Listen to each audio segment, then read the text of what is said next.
বিসমিল্লাহির রহমানির রহিম। অধ্যায় 13, সবাই কাছাকাছি। লেকচার 4।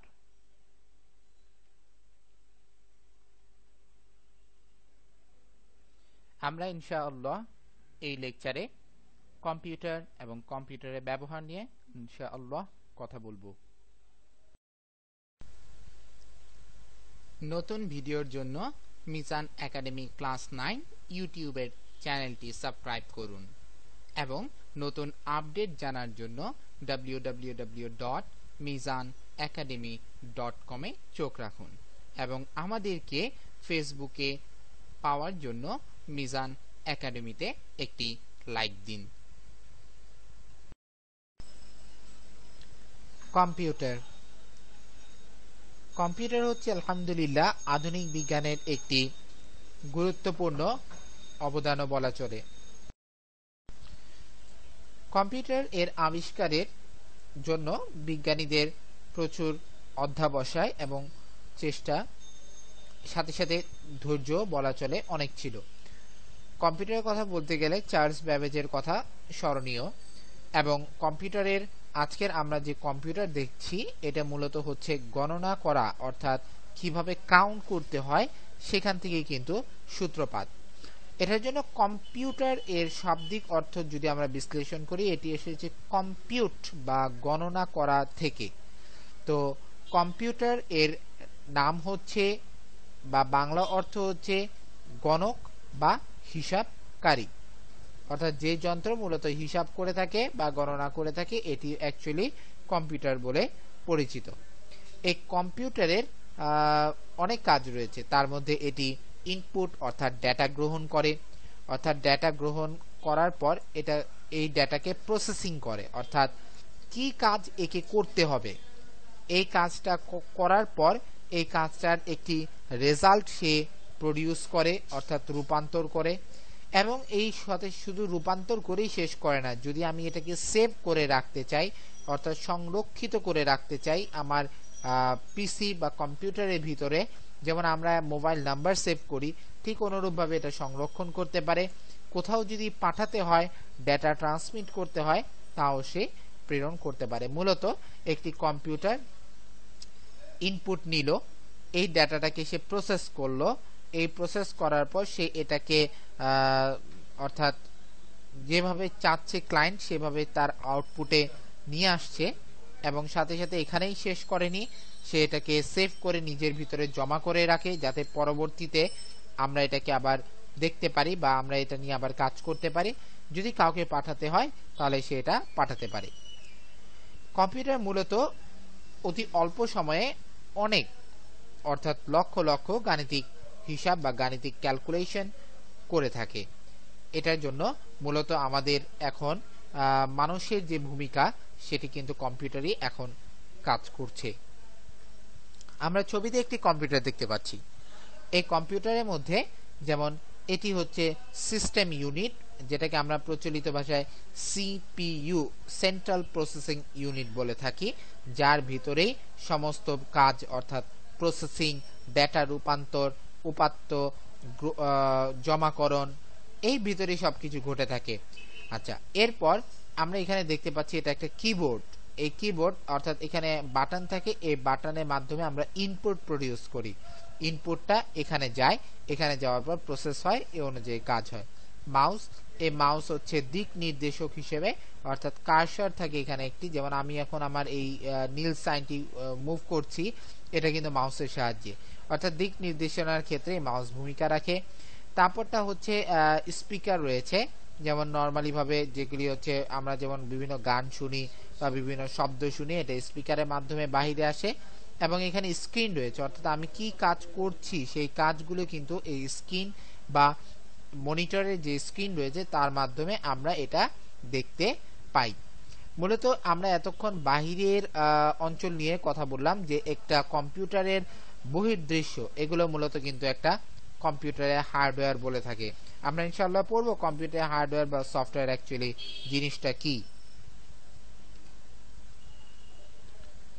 কম্পিউটারে মূলত দুটি অংশে বিভক্ত, একটি হচ্ছে হার্ডওয়্যার এবং একটি হচ্ছে সফটওয়্যার। দুটি ওতপ্রোতভাবে পরস্পরের সাথে জড়িত, কেউ কাউকে ছাড়াই চলতে পারে না।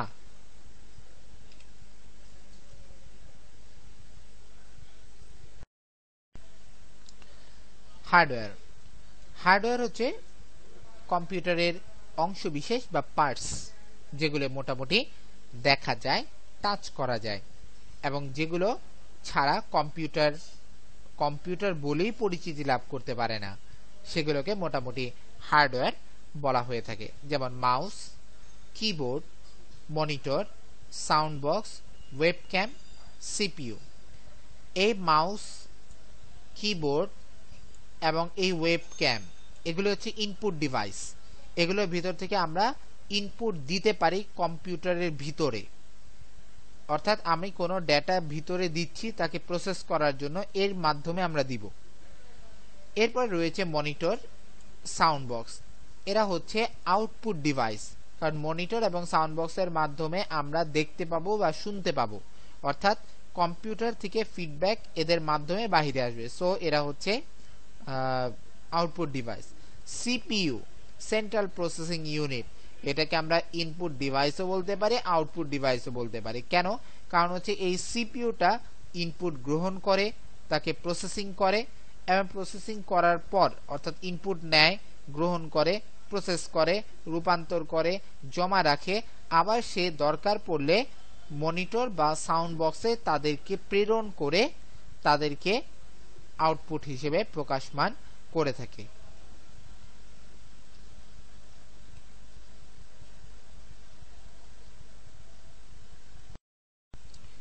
সফটওয়্যার, যেটাকে মূলত কম্পিউটারের প্রাণী বলা চলে।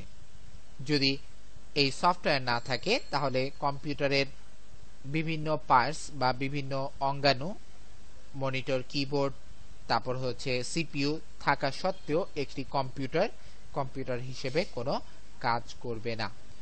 সফটওয়্যার অ্যাকচুয়ালি জিনিসটা কি? এটি একটি নির্দেশনা, এটি একটি ইনস্ট্রাকশন। এটি বলে দেয় কিভাবে কাজ করতে হবে, এটি বলে দেয় এখন কি করতে হবে, এটি বলে দেয় এরপরে কি করতে হবে, অর্থাৎ একটা নির্দেশনা দেয়, এখানে গেলে এই কাজ হবে, ওখানে গেলে ওই কাজ হবে। যেমন আমরা কোনো অপরিচিত মানুষকে কোনো পথ চেনানোর জন্য ডিরেকশন দেই, ঠিক কম্পিউটারের হার্ডওয়্যারকে ক্রিয়াশীল করার জন্য এই প্রোগ্রাম আমাদের ইনস্ট্রাকশন দেয়, অর্থাৎ এভাবে এভাবে এভাবে আমাদের কাজগুলি করতে হবে। মূলত কম্পিউটারে যে নির্দেশনা দেয় সেটা কিন্তু আমরা দেখতে পারি, কিন্তু তাদেরকে কিন্তু আমরা টাচ করতে পারি না। যেমন আমাদের কম্পিউটার রান করার জন্য কিছু সফটওয়্যার দরকার। যেমন আমরা কম্পিউটারটা ছাড়লেই দেখি আমাদের প্রথমেই চলে আসে হচ্ছে উইন্ডোজ বা চলে আসে হচ্ছে এক্সপি। এগুলি আমাদের কম্পিউটার স্টার্টের সময় চলে আসে। এগুলি হচ্ছে সফটওয়্যার, যে সফটওয়্যার আমার কম্পিউটারটাকে রান করার জন্য কাজ করে। আমরা বিভিন্ন সময় বিভিন্ন সফটওয়্যার এর সাথে পরিচিত বা পরিচিতি লাভ করি। যেমন প্রাইমারি লেভেলে অনেক সফটওয়্যার, তার মধ্যে পুরাতন সফটওয়্যারের মধ্যে উইন্ডোজ 98, কালের আবর্তনে উইন্ডোজ 2003 বের হলো, এবং তাকে আরো আপগ্রেড করে উইন্ডোজ 2007 কিন্তু বের করা হলো। এবং যত দিন যাবে আলহামদুলিল্লাহ এই উইন্ডোজ বা সফটওয়্যারের তত ডেভেলপমেন্ট হবে, উন্নতি হবে, এবং নতুন নতুন সফটওয়্যার আমরা দেখতে পাবো। আরো কিছু কমন সফটওয়্যারের কথা আমরা বলি। যেমন আমরা অনেক সময় গান শুনি, সেই গান হচ্ছে ভিএলসি মিডিয়া প্লেয়ার, বা অনেক সময় দেখা যায় যে উইন্ডোজ মিডিয়া প্লেয়ার। এই ধরনের কিছু প্লেয়ার দিয়ে কিন্তু আমরা কম্পিউটারে গান শুনি। এই প্লেয়ারগুলিও এক ধরনের সফটওয়্যার, যেগুলি আমাদের গান শুনতে সাহায্য করে।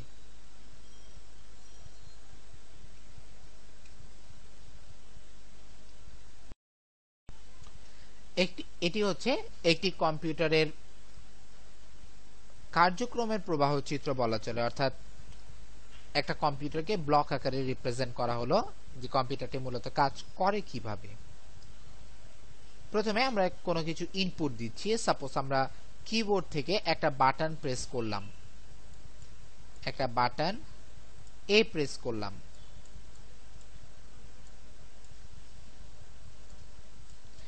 এই ইনপুট এ দেওয়ার সাথে সাথে এই ডাটাটা ভিতরে চলে আসলো। ভিতরে চলে আসার পর সে কিন্তু কন্ট্রোল ইউনিট, অর্থাৎ যে কন্ট্রোল ইউনিটটা টোটাল সিস্টেমটাকে কন্ট্রোল করে সেখানে চলে গেল। চলে যাওয়ার পর এখন এই কন্ট্রোল ইউনিট কিবোর্ড বা ইনপুট ডিভাইসের সাথে অবশ্যই কানেক্টেড। সে জানে যে এই এ প্রেস করলে কি হবে। সে তখন তার থেকে দুটি মেসেজ পাঠিয়ে দেয়, একটি হচ্ছে মেমোরি ইউনিটকে এবং একটি হচ্ছে অ্যারিথমেটিক লজিক ইউনিটকে। এই অ্যারিথমেটিক লজিক ইউনিটে কথাটা পড়ে আসি। প্রথমে আমরা আসি হচ্ছে মেমোরি ইউনিট। মেমোরি ইউনিটের মধ্যে এই কন্ট্রোল ইউনিট দেখে যে একটা বাটন থেকে সিগন্যাল আসছে, এই সিগন্যালটাকে কন্ট্রোল ইউনিটের মাধ্যমে মেমোরি ইউনিটে পাঠিয়ে দেয়। মেমোরি ইউনিট তখন এটাকে আইডেন্টিফাই করে যে সে কোন বাটন প্রেস করলো এবং এই বাটনের রেসপেক্টে মেমোরিতে কি রাখা আছে। যেমন এই বাটনের রেসপেক্টে মেমোরিতে রাখা আছে সাপোজ এ, অ্যাকচুয়ালি এ বলা চলে না কারণ কম্পিউটার 1 এবং 0 ছাড়া কিছুই বোঝে না। তারপর আমি ধরে নিচ্ছি আর কি বোঝার সুবিধার্থে এ রাখা আছে। এখন এই কন্ট্রোল ইউনিট আরেকটি সিগন্যাল অ্যারিথমেটিক লজিক ইউনিটকে পাঠায়। অ্যারিথমেটিক লজিক ইউনিটের কাজ হচ্ছে আমি এখান থেকে ইনপুট যেটা আমি দিলাম এটা কি আদৌ এর রেসপেক্টে ইনপুটটা আসলো কিনা তা জাস্টিফাই করা। Arithmetic logic unit one kind of mathematical ক্যালকুলেশনের মতোই, যারা লজিক গুণি ক্যালকুলেট করে। অর গেট, তারপর হচ্ছে কিছু গেট রয়েছে, not gate, or gate, and gate, এই ধরনের গেটের মাধ্যমে তারা এখানে ম্যাথের মতো তাদের লজিক গুণি ঠিক করে, অর্থাৎ লজিক গুণি চেক করে। যদি তাদের লজিক মিলে যায়, অর্থাৎ ম্যাথস এর মতোই বলছি, যদি মিলে যায় তখন তারা করে কি এই মেমোরি ইউনিটের মধ্যে যা রয়েছে আমার ইনপুটের সাপেক্ষে সেটা কিন্তু আমাকে ডিসপ্লে করে দেয়, অর্থাৎ স্ক্রিনের মধ্যে আউটপুট হিসেবে সেটা বেরিয়ে আসে। তার মানে হচ্ছে প্রথমে ইনপুটে আমি প্রেস করব, এই অঞ্চলের মধ্যে সেটাকে প্রসেস করবে, কন্ট্রোল ইউনিটের মধ্যে আসবে, কন্ট্রোল ইউনিট তাকে দুইটা মেসেজ, একটা মেমোরিতে একটা অ্যারিথমেটিক লজিক ইউনিটে। মেমোরি ইউনিট দেখবে যে এই বাটনের জন্য কি রাখা আছে মেমোরিতে, এবং এই কন্ট্রোল ইউনিট থেকে সিগন্যাল অ্যারিথমেটিক লজিক ইউনিট দেখবে যে এই লজিক ইউনিটের মধ্যে যে ক্যালকুলেশনটা সেটা কি ঠিক আছে কিনা। যদি ঠিক না থাকে তাহলে সে তার আউটপুটে কোনো কিছু পাবলিশ করবে না, এরর দেখাবে। যদি দেখে যে আমি যে ইনপুটটা দিলাম তার লজিক্যাল ম্যাথমেটিক্যাল ক্যালকুলেশন ঠিক আছে, তাহলে মেমোরি ইউনিট থেকে সে ডাটাটাকে আউটপুট, দ্যাট মিন্স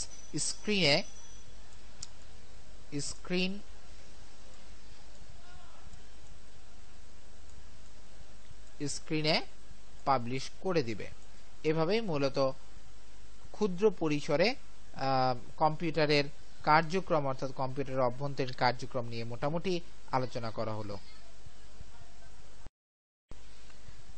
কম্পিউটারের ব্যবহার, আমরা দৈনন্দিন জীবনে কম্পিউটারের ব্যবহার বিভিন্ন ক্ষেত্রে করেই চলেছি এবং দিন দিন বিভিন্ন ক্ষেত্রে এর প্রায়োগিক ব্যবহার এর রূপরেখা পরিবর্তনের সাথে সাথে বৃদ্ধিও পাচ্ছে বটে। আমরা প্রথমে দেখি চিকিৎসা বিজ্ঞানে এর কি ভূমিকা রয়েছে বা চিকিৎসা ক্ষেত্রে কম্পিউটার কিভাবে আমরা ব্যবহার করে থাকি। আমরা বর্তমানে রোগীর অ্যাপয়েন্টমেন্ট নেওয়া থেকে শুরু করে তার বিভিন্ন ডেটা, অর্থাৎ তার পরিচয়, ঠিকানা, তার ওয়েট, তারপর প্রবলেমস, রোগের সিমটমস, এগুলো নিয়ে, এছাড়াও দেখা যায় বিভিন্ন ডায়াগনস্টিক্যাল যে সমস্ত এক্সপেরিমেন্ট রয়েছে সেগুলোর ডেটাও আজকাল আমরা কম্পিউটারাইজড বা কম্পিউটারের মাধ্যমে নির্ণয় করে থাকি। যেমন কিছু চিকিৎসা বিজ্ঞানের কিছু চিকিৎসা প্রসেসিং এর কিছু ইকুইপমেন্টস রয়েছে, যেমন হচ্ছে ইসিজি, তারপর হচ্ছে ইসিজি, এছাড়াও রয়েছে যেমন হচ্ছে এক্স-রে রিপোর্ট তৈরি করা, এগুলোর ক্ষেত্রে মোটামুটি কম্পিউটারের ব্যবহার রয়েছে। তারপর হচ্ছে বিভিন্ন অপারেশন, নিখুঁতভাবে অপারেশন করার জন্য, সেটা হতে পারে হার্ট অপারেশন, বা অনেক সময় দেখা যায় যে উইথাউট অস্ত্রোপচার অর্থাৎ কাটাছিড়া ব্যতীত যে সমস্ত অপারেশন করে থাকে এগুলিও মোটামুটি কম্পিউটার দ্বারা নিয়ন্ত্রিত হয়। এরপর রয়েছে ব্যবসা বাণিজ্যের ক্ষেত্রে। ব্যবসা বাণিজ্যের ক্ষেত্রে কম্পিউটারের ব্যবহার যেভাবে রয়েছে তার মধ্যে প্রাইমারি লেভেলে যদি আমরা বলতে চাই তাহলে আমাদের ব্যাংকিং সিস্টেম, অর্থাৎ টাকা আদান প্রদান যেটা ব্যবসার সাথে জড়িত, সেই টোটালি ব্যাংকিং সিস্টেমটা কিন্তু আজকে টোটালি ভাবেই কম্পিউটারাইজড। অর্থাৎ হিসাব নিকাশ থেকে শুরু করে লেনদেন, কত টাকা আছে, কত টাকা চলে গেল, এই সমস্ত ব্যবস্থাগুলি কম্পিউটারের মাধ্যমে নিয়ন্ত্রিত হচ্ছে। শুধু তাই না, আজকে বিশ্বে দেখা যাচ্ছে কম্পিউটারের মাধ্যমে স্টাফদের বা শ্রমিকদের বা লেবারের যে বেতনগুলি দেওয়া হয় সেগুলো, এছাড়া কতটুক পণ্য রয়েছে বা কি ধরনের পণ্য খরচ হয়েছে তার হিসাব নিকাশ থেকে শুরু করে সবকিছু মোটামুটি ভাবে কম্পিউটার দ্বারা নিয়ন্ত্রিত হচ্ছে।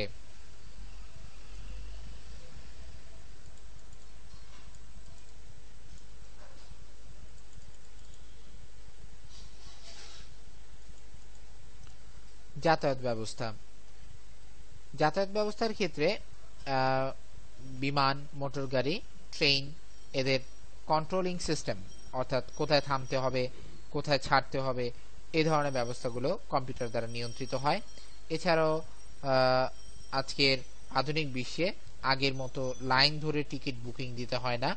টিকিট বুকিং দেওয়ার জন্য নর্মালি ভাবে মেসেজ, অর্থাৎ মোবাইল থেকে মেসেজ করে দিলেই সেগুলো টিকিট বুকিং হয়ে যায়। তো মোবাইল থেকে মেসেজ করলেই তো অ্যাকচুয়ালি টিকিট বুকিং হয় না, ওখান থেকে মেসেজ দিয়ে একটা জাস্ট কনফার্মেশনের মতো, তারপর এটাকে কম্পিউটারাইজডের মাধ্যমে টিকিট বুকিং দেওয়া, এবং এই কম্পিউটারের মাধ্যমেই মোবাইলের দ্বারা, অর্থাৎ কম্পিউটার দ্বারা মোবাইলের মধ্যে একটি ফিরতি মেসেজ দিয়ে তাকে আরো কনফার্মেশন করা হয়। এছাড়াও মহাশূন্য যান, অর্থাৎ মহাশূন্যে যে সমস্ত রকেট যাচ্ছে গবেষণা কাজে, সেগুলোর গতিবিধি, সেগুলোর ল্যান্ডিং বা সেগুলোর চালনা, এগুলো মোটামুটি কম্পিউটার দ্বারা নিয়ন্ত্রিত হয়। শিল্প কারখানার ক্ষেত্রে যদি আমরা বলতে চাই তাহলে আমাদের বলতে হয় যে আমরা যে সমস্ত পণ্য ভোগ করে থাকি তাদের মান নিয়ন্ত্রণ, অর্থাৎ সেই মানগুলো কিভাবে গুণগত মান ঠিক রয়েছে কিনা, অর্থাৎ তাদের যে ওয়েট সেটা ঠিক আছে কিনা, বা এই সমস্ত প্যাকেজিং এর সময় এই প্যাকেজিং গুলোতে কোনো ত্রুটি রয়েছে কিনা, মোটামুটি ভাবে এগুলো কম্পিউটার এর বিভিন্ন সফটওয়্যার দ্বারা নিয়ন্ত্রিত হয়। আর এছাড়াও নিউক্লিয়ার যে সমস্ত পাওয়ার প্ল্যান্ট গুলি রয়েছে বা নিউক্লিয় অ্যাক্টিভ যে সমস্ত এরিয়া বা ইন্ডাস্ট্রি রয়েছে, সেখানে তো কম্পিউটার ছাড়া কোনো কথা বলাই চলে না, কারণ এই সমস্ত জায়গায় আধুনিক যন্ত্রগুলো সবগুলোই মোটামুটি ভাবে অটোমেটেড সিস্টেমে কন্ট্রোল করা হয়ে থাকে, যার জন্য কম্পিউটার অত্যাবশ্যকীয়। এরপর রয়েছে হচ্ছে শিক্ষা। শিক্ষা ব্যবস্থায় আজকে শ্রেণীকক্ষগুলি টোটালি ডিজিটালাইজড হচ্ছে। আগের দিনের মতো ব্ল্যাকবোর্ড বা হোয়াইট বোর্ডের ব্যবহার কমে আসছে, এখন মানুষ প্রজেক্টর দিয়ে ক্লাস নেওয়া শুরু করলো। সো এই প্রজেক্টর দিয়ে যখন মানুষ ক্লাস নেওয়া শুরু করছে, তখন তার প্রজেক্টরটাকে করানোর জন্য কিন্তু আমাদের অবশ্যই কম্পিউটারের সাহায্য বা কম্পিউটারের পাওয়ার পয়েন্ট দিয়ে সেই প্রজেক্টরের মাধ্যমে সেগুলো ক্লাস নেওয়া হয়। আর এখন মুদ্রণ ক্ষেত্রে যদি আমরা বলতে চাই, নরমালি যেহেতু শিক্ষার সাথে এটা রিলেটেড, একবারে বলেই ফেলছি, মুদ্রণ ক্ষেত্রে যদি আমরা বলতে চাই তাহলে আগের দিনে প্রেসের মতো কিন্তু এখন আমাদের মুদ্রণ করতে হয় না, মানে ব্লক আকারে ছেপে ছেপে। এখন দেখা যাচ্ছে যে কম্পিউটারে টাইপ করে সেটাকে কম্পোজ করে সেটা বিভিন্ন ডিজাইন করে নরমালি ভাবে একটা স্ক্যানিং পেপার বা একটা ছোটখাটো আউটলেট তৈরি করে হয় এটা প্রিন্টারের মাধ্যমে প্রিন্ট করে বের করে, নতুবা মুদ্রণ যন্ত্রের মাধ্যমে এটা কিন্তু ডিজিটালাইজড ভাবে কাজ করে বের করে নেওয়া হয়। আগের দিনের মতো হাতে লেখা বা ব্লক আকারে ছাপ দেওয়া এই ধরনের প্রবলেম কিন্তু আলহামদুলিল্লাহ এখন আর নেই। এখন কম্পিউটারের মাধ্যমেই সেগুলো লেখালেখি করে কম্পোজ করা হচ্ছে, ডিজাইন করা হচ্ছে। এছাড়াও শিক্ষা ব্যবস্থার ক্ষেত্রে যদি বলতে চাই তাহলে আজকে দিনে ভর্তি ফর্ম থেকে শুরু করে, অর্থাৎ ভর্তি ফর্ম ফিল আপ, তারপর হচ্ছে যে পরীক্ষার রেজাল্ট জানা, পরীক্ষার সময়সূচি জানা, এগুলি মোটামুটি ভাবে কম্পিউটার ইন্টারনেটের মাধ্যমে আমরা জানতে পারি। প্রতিরক্ষা ব্যবস্থা যদি বলতে চাই, প্রতিরক্ষা ব্যবস্থা তো মোটামুটি দিন দিন উন্নতির দিকেই চলে যাচ্ছে। এখন তো যুদ্ধগুলি টোটালি সাইবার যুদ্ধের দিকে এগিয়ে যাচ্ছে, অর্থাৎ কম্পিউটারের সফটওয়্যারের মাধ্যমে যুদ্ধগুলির দিকে আগাচ্ছে বিশ্ব। তারপরে যদি বলা চলে যে সেনাবাহিনীর যে সমস্ত বিভিন্ন অস্ত্রগুলি রয়েছে যেগুলি আগে মানুষ নিয়ন্ত্রণ করতে, এখন এগুলি দেখা যাবে অনেক সময় রোবট বা অটোমেটেড কন্ট্রোল সিস্টেমে কন্ট্রোল করা হয়। তার একটা কন্ট্রোল ইউনিটে মানুষ বসে থাকবে, দূর দূরান্তে মেশিনগুলি লাগানো থাকবে, সেখান থেকে জিনিসগুলি অর্থাৎ অস্ত্র থেকে গুলি ছোড়া হবে। এভাবে একটি অটোমেটেড সিস্টেম ক্রিয়েট করা হয়, যার জন্য কম্পিউটার ছাড়া তো চিন্তাই আসে না। গবেষণা, আজকে বহির্বিশ্বে উন্নতির সাথে সাথে গবেষণার দিকটা যদি আমরা দেখতে চাই, তাহলে গবেষণা কর্মের ক্ষেত্রে দ্রুততা আলহামদুলিল্লাহ কম্পিউটারের খুব বিশাল একটি অবদান, যেখানে ডাটা প্রসেসিং করা থেকে শুরু করে ডাটা সেভ এবং সেই ডাটাটাকে আবার আউটপুট হিসেবে আমাদের সামনে নিয়ে আসা, খুব বড় বড় ক্যালকুলেশনকে অতি ক্ষুদ্র সময়ে করে আনা, এটার জন্য কিন্তু আমাদের গবেষণা কর্মগুলোর সময়ও কিন্তু কমে আসছে। অর্থাৎ যেগুলি আগে অনেক দিন সময় লেগে যেত, সেগুলো ক্যালকুলেশন ছোট হয়ে আসা বা ক্যালকুলেশন খুব তাড়াতাড়ি হয়ে আসা, ডেটাগুলি প্রসেসিং তাড়াতাড়ি হয়ে আসা, এর জন্য আলহামদুলিল্লাহ আমাদের গবেষণা উন্নতিও হচ্ছে। সুতরাং যদি আধুনিক বিশ্বের সেই গবেষণার কথা চিন্তা করতে চাই, তাহলে আমাদের মূলত কম্পিউটারের ভূমিকা অবশ্যই স্মরণীয়। Please subscribe to us on YouTube at Mizan Academy Class 9 channel. Please visit at www.mizanacademy.com. Don't forget to like us on Facebook at Mizan Academy.